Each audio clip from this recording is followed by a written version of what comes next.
Selamat datang semua di video saya hari ini.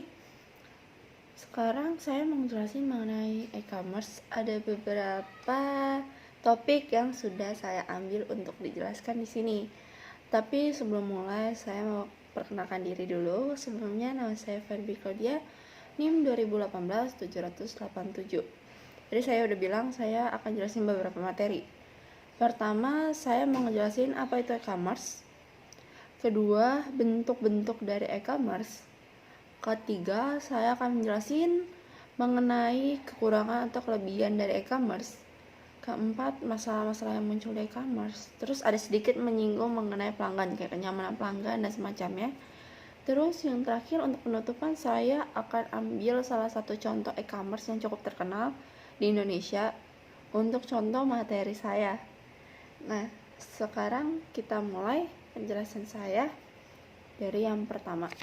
Pertama, saya mau ngejelasin apa itu e-commerce. Nah, teman-teman, saya mau jelasin e-commerce itu apa? E-commerce itu adalah pertukaran uang dengan jasa atau barang melalui jejaring internet atau jejaring komputer. Untuk organisasi akan mendapatkan satu, aliran pendapatan baru. Kedua, membuat atau meningkatkan hubungan dengan pelanggan dan mitra kerja atau mitra bisnis. Terus lebih efisien dalam operasionalnya mereka. Saya akan jelasin satu-satu. Pertama, saya akan menjelaskan mengenai aliran pendapatan baru. Kenapa bisa disebut aliran pendapatan baru?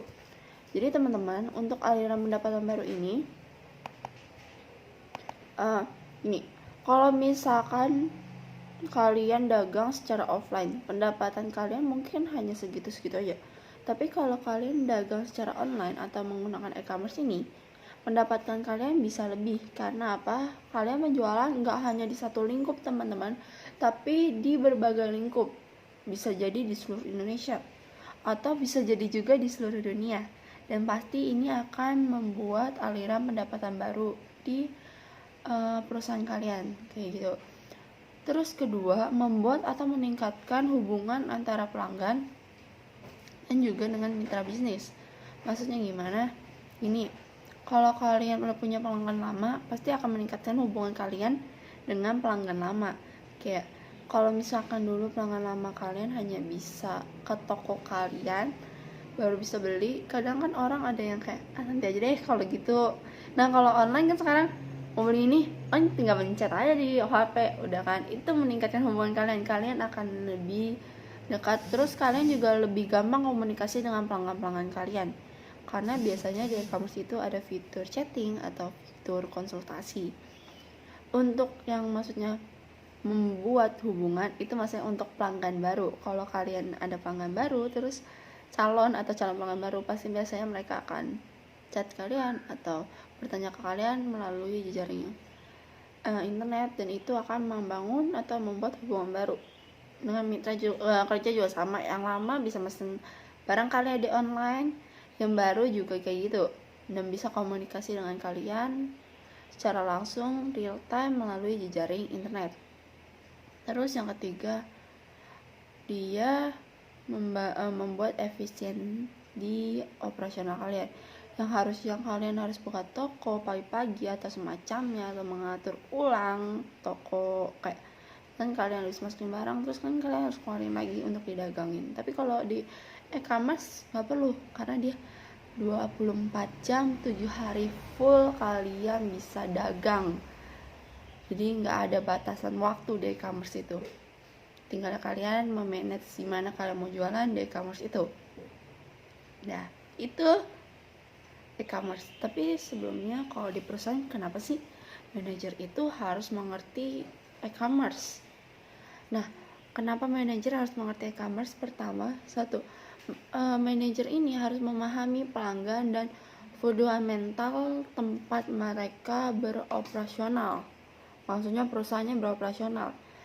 Jadi seorang manajer itu kan harus menentukan dong, harus mengambil keputusan mengenai kemajuan atau penjualan perusahaannya mereka. Nah, pertama mereka harus tahu dong pelanggannya tuh kayak apa. Terus fundamental atau tempat mereka usaha tuh seperti apa. Nah, kalau mereka nggak ngerti e-commerce, gimana mereka mengambil keputusan mengenai penjualan mereka? Kayak gitu. Terus ada yang kedua, memahami bagaimana internet berbeda dari tempat tradisional untuk kegiatan bisnis. Jadi manajer juga harus ngerti nih perbedaannya tempat online sama offline, tradisional dengan online, karena penjualannya pasti berbeda. Dari pelanggannya aja udah berbeda, apalagi tempat penjualannya. Kalau offline kalian harus sediain tempat atau stand, kalau online nggak perlu. Online kalian hanya harus rutin update mengenai penjualan kalian, kayak stok kalian berapa, ada berapa jenis barang yang kalian jual, mungkin seperti itu. Ya, manajer harus tahu. Kalau dia nggak tahu, gimana caranya dia bisa langsungkan penjualan mereka gitu. Gimana mereka bisa ngambil keputusan kalau mereka nggak tahu nggak tahu perbedaannya antara online atau tradisional. Makanya kenapa mereka harus ngerti e-commerce. Yang ketiga nih, dia harus bisa nentuin kan gimana model bisnisnya mereka. Kan tadi udah bilang ya, pelanggan aja beda, tempat aja beda, pasti cara kerja dan model bisnis mereka juga berbeda. Itu kenapa manajer harus ngerti apa itu e-commerce buat mereka ambil keputusan bisnis mereka pastinya. Begitu. Topik kedua, saya mau ngejelasin mengenai bentuk-bentuk dari e-commerce. Ada banyak banget macam dari e-commerce itu sendiri. Pertama ada B2B, B2C, ada e-government commerce, sama mobile commerce, ada juga C2C. Saya akan jelasin satu per satu. Pertama dimulai dari B2B. B2B itu apa? Business to business. Jadi penjualan untuk dijual kembali, kayak maksudnya untuk dibisniskan kembali. Saya kasih contoh tuh yang sederhana aja. Misalkan kayak ini, saya jual buku ini, terus kamu mau beli tapi untuk dijual kembali. Nah, biasanya B2B itu lebih menguntungkan karena ini, kalau konsumer yang beli, biasanya dia beli hanya sesuai dengan kebutuhan mereka. Tapi kalau bisnis, untuk dibisniskan kembali, biasanya mereka beli dari jumlah yang lebih banyak. Kayak gitu, teman-teman. Terus selanjutnya ada B2C, business to consumer, atau penjualan ke pengguna akhir. Nah,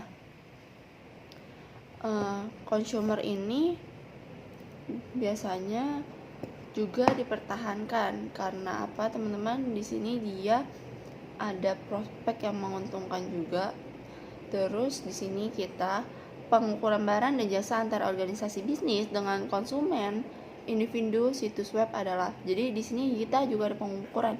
Tadi saya bilang bahwa consumer juga, maksudnya B2C juga itu menguntungkan dan ada pengukurannya. Pertama, ada prospek yang menarik. Jadi keuntungannya atau mempertahankan, kita juga ada pengukuran di prospek yang menarik. Kedua, mengubah prospek menjadi pelanggan. Ketiga, mempertahankan prospek untuk meraih penjualan tambahan di masa yang mendatang. Jadi gini, kenapa ini bisa menguntungkan dan menarik? Kalau misalkan itu bisa nyatain kalau kita memiliki pelanggan, juga ada pelanggan yang bertahan di kita. Pengukurannya itu pertama dari prospek yang menarik. Pas prospek yang menarik, kita menjalan jual ini, ternyata prospeknya menarik ya, atau banyak yang tertarik, itu menjadikan kita prospek di perusahaan kita. Kedua, mengubah prospek tersebut menjadi pelanggan. Kita langsung menjual dan melakukan penjualan dan mengubah prospek-prospek kita yang tadi itu jadi pelanggan atau menjadi real. Ketiga, mempertahankan prospek untuk meraih penjualan tambahan di masa depan. Jadi prospek yang tadi kita itu harus dipertahankan, bahkan harus ditingkatkan atau dikembangkan untuk di masa depan biar bertambah lah pelanggan kita. Nah, di sini keuntungannya sih untuk penjualan to consumer antara toko offline dengan toko online itu gini. Kalau misalnya offline, kita harus pakai reseller dulu untuk menjangkau pembeli-pembeli kita atau pelanggan-pelanggan kita yang lain. Tapi untuk di online kita nggak perlu pakai reseller sebenarnya, bisa langsung kita jual pada customer kita atau pembeli-pembeli kita. Pokoknya pengguna akhir yang mau pakai ini, kayak misalnya contoh ini gitu kan, dan itu biayanya lebih kecil, jadi biasanya harganya pasti lebih murah dibanding kita jual toko offline. Kan suka bayangan nanya, kenapa sih toko online tuh lebih murah dibandingkan toko offline? Gini teman-teman, caranya tuh bayangkannya tuh gini, kalau online dia nggak harus tuh buka toko, dia cuman modal kuota, modal gambar, modal foto. Kalau misalkan toko offline modalnya kan lebih besar, siapa tahu dia butuh karyawan tuh, terus pasti butuh tempat pertama, terus butuh karyawan, listrik, dan semacam-macamnya, belum lagi biaya keamanan kayak gitu-gitu. Terus kan mereka juga harus ngitungin kayak gitu kan, makanya kenapa toko online itu lebih murah, karena banyak biaya-biaya yang dipangkas. Sedangkan kalau toko offline kan malah banyak-banyak biaya tempat, biaya segala macam kayak gitu teman-teman, sekilas ya kenapa biasanya barang di online itu lebih murah dibanding di offline. Satu lagi, karena biasanya online itu bersaing ketat, akan bersaingnya juga harga ya teman-teman, nggak hanya kualitas tapi juga harga. Kalau toko A lebih murah dibanding toko B, biasanya pasti langsung ke toko A. Apalagi online itu lebih gampang, tinggal klik langsung pindah toko kayak gitu. Makanya banyak orang yang menjual dengan harga murah. Itu sih beberapa info yang saya tahu. Oke, balik lagi. Tadi saya udah jelasin B2B, B2C. Sekarang saya mau jelasin e-government commerce. E-government commerce itu adalah penjualan nggak hanya ke pemerintah ya maksudnya. Jadi di sini government-nya itu maksudnya pemerintah. Nah, ada bentuknya lagi. Di sini ada government to consumer. Terus ada juga government business. Terus ada juga government ke government. Maksudnya tuh gimana ya? Maksudnya tuh kayak gini, pemerintah dan warga negara. Jadi dari pemerintah ke warga negara. Terus ada juga pemerintah ke bisnis. Ada G2C, ada G2B. Nah, yang G2B itu pemerintah dan bisnis. Terus ada G2G. Maksudnya itu apa? Berbagai cabang pemerintah. Dari pemerintah pusat ke pemerintah daerah. Itu G2G maksudnya. Nah, di sini adalah itu penggunanya ya tadi ya. Yang saya jelasin itu bentuk-bentuk dari penggunanya. Terus saya mau ngejelasin mengenai e-government commerce itu sendiri. Nah, di sini itu dia itu menghemat waktu dan uang yang dihabiskan untuk kepatuhan terhadap peraturan dengan menyediakan akses cepat dan mudah ke hukum bisnis, peraturan pemerintah, formulir, kontak agensi. Terus pemerintah daerah dan pemerintah pusat atau pemerintah lainnya telah berupaya untuk mengimplementasikan situs web e-governance. Terus ada administrasi layanan umum. Jadi di sini pemerintah menyediakan layanan-layanan untuk menghemat waktu, menghemat uang. Kayak misalkan contohnya formulir, bisa aja kayak contohnya sekilas aja kayak pajak, ada namanya e-billing. Dulu kan, kalau dulu sebelum ada kayak internet atau online, kita harus ke kantornya, baru dapat formulirnya, baru bisa kita isi. Kalau sekarang, karena udah ada internet, dia pemerintah bikin situs web, terus mereka juga bagiin formulirnya di situs web, itu lebih gampang dan lebih menghemat biaya juga. Pemerintah nggak perlu lagi nyetak formulir itu. Terus kalau misalkan untuk orang-orangnya juga lebih hemat waktu, hemat biaya, nggak perlu kesana, ya kan?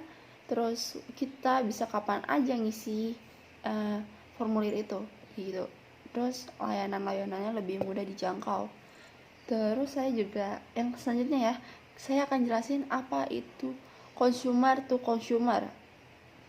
Consumer consumer ke consumer. Nah, jadi di sini itu bentuknya adalah pertukaran jasa dan barang antara individu difasilitasi oleh pihak ketiga. Nah, contoh-contohnya tuh ada eBay. Terus eBay itu mendukung daftar gaya lelang di mana penjual menawarkan satu atau lebih barang untuk dijual kepada yang mau, terus di tanggal tertentu, di waktu tertentu. Itu eBay. Dia termasuk dalam consumer to consumer. Kalau di Indonesia sih kayaknya yang termasuk itu OLX ya, karena biasanya orang yang jual itu pengguna juga ke pengguna. Nah, ini sih penjualannya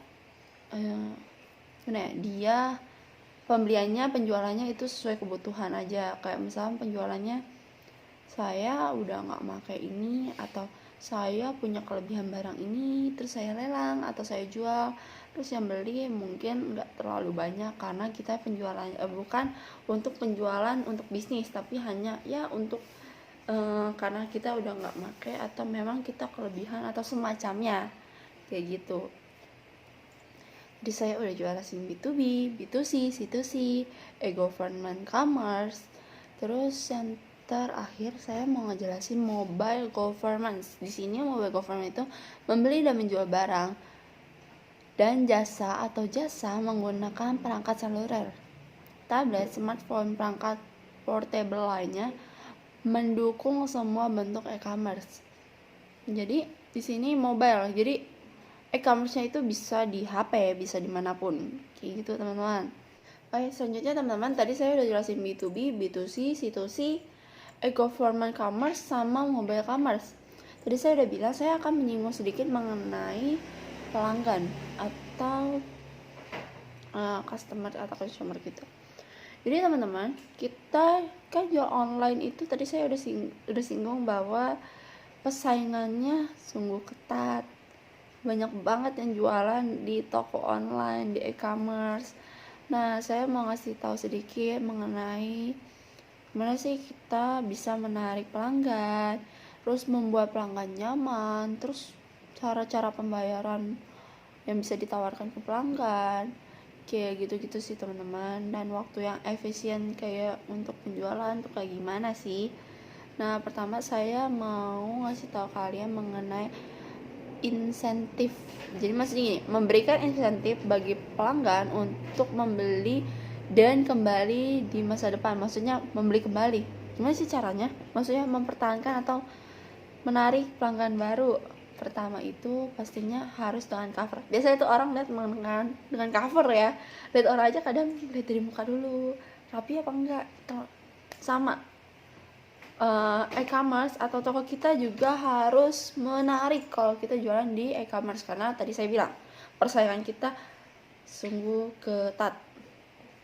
Yang pertama, harus desain website yang menarik.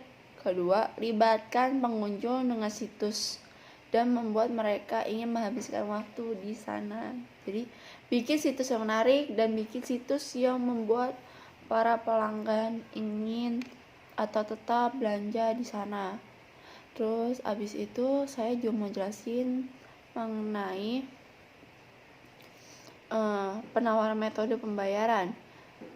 Sebisa mungkin kalian kasih metode pembayaran yang paling mudah, atau banyak orang yang menggunakan pokoknya berbagai macam. Kalian bisa pakai pembayaran melalui minimarket atau supermarket, bisa kan? Terus melalui kartu kredit, kartu debit, menggunakan e-money dan semacamnya. Kalian bisa tawarin itu ke para pelanggan kalian.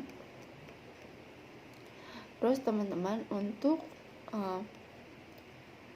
selanjutnya saya mau ngejelasin mengenai keuntungan dan kelebihan atau kekurangan dari si e-commerce itu. Kekurangan yang pertama, toko online itu sangat berketergantungan dengan teknologi dan sistem informasi. Kenapa sih bisa gitu? karena kita jualan pakai teknologi kan, pakai jaring internet. Terus selanjutnya teman-teman ada kekurangannya, yaitu undang-undangnya kurangnya undang-undang yang memadai untuk kegiatan e-commerce. Terus adanya hilangnya privasi karena kita harus ngasih tahu identitas kita sebelum pengiriman. Terus rawan melakukan transaksi bisnis online karena kadang banyak penipuan teman-teman. Terus yang terakhir ada warna dan kualitas penjualan yang berbeda. Saat kita foto dengan kita terima barang, kadang warna atau kualitasnya beda, karena kan kadang foto ada yang lebih bagus, ada yang lebih jelek, gak tahu ya kita. Kayak gitu teman-teman. Dan selanjutnya ada beberapa masalah yang terjadi di e-commerce, saya akan jelasin itu satu persatu. Masalah pertama, pelanggan takut bahwa data pribadi mereka dapat dicuri atau digunakan dengan tidak tepat. Jadi mereka takut kalau data-data mereka dipakai sembarangan, karena ada kan beberapa yang suka kayak memakai data pelanggan dengan seenak-enaknya kayak gitu. Terus kedua, hambatan budaya dan sosial kayak kebudayaan kita atau apa yang membuat kita jadi hambatan, membuat situs web kurang menarik atau efektif untuk setiap kelompok pengguna potensial. Jadi kadang ada yang berpikiran bahwa untuk apa, kita kan biasanya atau kebiasaan sekelompok orang itu biasanya kalau ketemu orang beli langsung kayak gitu, itu agak sedikit menghambat untuk penjualan. Atau budaya-budaya yang berbeda, bahasa juga agak mempersulit kita di toko online ini. Kayak misalkan kamu jual ke luar negeri itu cukup sulit kayak gitu. Terus teman-teman, kesulitan yang ketiga adalah mengintegrasikan web non web penjualan dan inventaris data. Jadi gini, kan kita ada penjualan offline maupun online. Berarti barang yang kita jual kadang bisa berkurang pas penjualan online ataupun offline. Nah, kalau kita melakukan penjualan offline, berarti kan di toko online kita tidak ada pengurangan. Itu kita harus perbarui terus, update terus. Itu masalah yang sering terjadi. Jadi saat ada orang mau beli, terus ternyata tuh sebenarnya stok kita udah habis, tapi di toko online kita masih ada stok misalkan 1. Kayak gitu masalah-masalahnya. Tapi itu bisa ditanggulangin ya teman-teman. Kayak misalnya data diri itu bisa kita memberi kepercayaan kepada pembeli kita. Terus masalah bahasa atau budaya bisa kita sesuaikan. Terus masalah integrasi ini kita bisa atur, kita bisa manage maksimal mungkin biar nggak terjadi kesalahan kayak kesalahan data atau semacamnya kayak gitu teman-teman. Dan ini yang terakhir, saya akan mau ngambil satu e-commerce yang cukup terkenal di Indonesia. Saya akan jelasin sedikit mengenai e-commerce tersebut. Jadi yang mau saya ambil yaitu e-commerce-nya adalah Tokopedia. Kalian pasti sudah sering dengar Tokopedia, iklannya di mana-mana, bannernya di mana-mana, balihonya di mana-mana. Nah, ini Tokopedia termasuk dalam e-commerce yang cukup terkenal di Indonesia. Tokopedia memiliki berbagai fasilitas dari pembayaran, terus penjualan pembelian barang. Di sini dia sebagai pihak ketiga ya, antara penjual dan pembeli. Nah, di Tokopedia ini dia menyiapkan cara-cara untuk meminimalisir tindakan kejahatan berupa penipuan. Cara yang dia gunain gini, jadi saya jelasin ceritanya dulu ya. Jadi ada pembeli, dia pasti transfer uang saat mau beli, tapi uang itu nggak langsung masuk ke rekening penjual. Itu di situ pertama cara dia memastikan bahwa penjual tidak akan menipu. Selanjutnya penjual nyiapin barang, terus dia ngirim. Nah, pengirimannya ini kalau misalkan dia pakai ekspedisi, itu resinya harus diinput dan harus benar. Nanti dapat konfirmasi dari ekspedisi, baru setelah dinyatakan valid, terus nanti ada namanya pelacakan, di situ bakal kelihatan barang Anda udah nyampe mana nih pembeliannya. Terus kalau misalnya kalian pakai ojek online, dia biasanya bantu kita untuk mencari drivernya. Jadi kita nggak bisa tuh nipu ya. Itu tahap kedua tuh, nggak bisa nipu kalau bilangnya kita udah ngirim barang atau semacamnya, karena dia bantu kita untuk nyariin ojek online-nya untuk memastikan bahwa resi itu asli atau palsu. Terus setelah barang sampai, pembelian terus konfirmasi. Kalau pembeli sudah konfirmasi, baru uang akan turun ke penjual.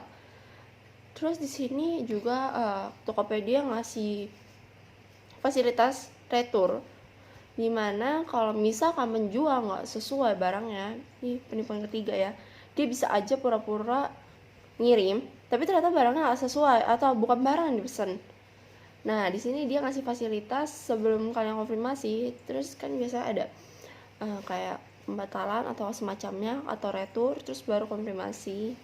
Nah kalau misalnya barangnya nggak sesuai, kalian bisa langsung retur atau langsung retur, kasih tahu komplain kalian ke Tokopedia, dan Tokopedia akan menyampaikannya kepada penjual. Akan diatur dan retur akan terjadi kalau ada memang benar-benar terjadi kesalahan. Nah setelah itu baru konfirmasi dan dana akan turun ke penjual. Itu baru dana turun setelah penjualan dan pembelian atau bisnis ini selesai. Itu yang di mekanisme untuk meminimalisir terjadinya penipuan. Tokopedia itu termasuk e-commerce karena dia ada bisnis jual beli, dia juga membuka tempat untuk para penjual pembeli kayak gitu. Jadi dia termasuk juga dalam e-commerce dan cukup terkenal di Indonesia. Terus banyak sih sebenarnya, nggak hanya Tokopedia, ada Shopee, ada OLX, dan masih banyak yang lainnya teman-teman. Dan ini salah satunya yang saya ambil ada Tokopedia. Dan itu penjelasan dari saya. Mohon maaf bila ada salah kata atau nggak kesesuaian, mohon maaf. Terus kalau misalkan ada perbuatan salah juga mohon maaf. Terima kasih udah ngeliat video saya. Sampai ketemu lagi di video lainnya. Terima kasih semuanya.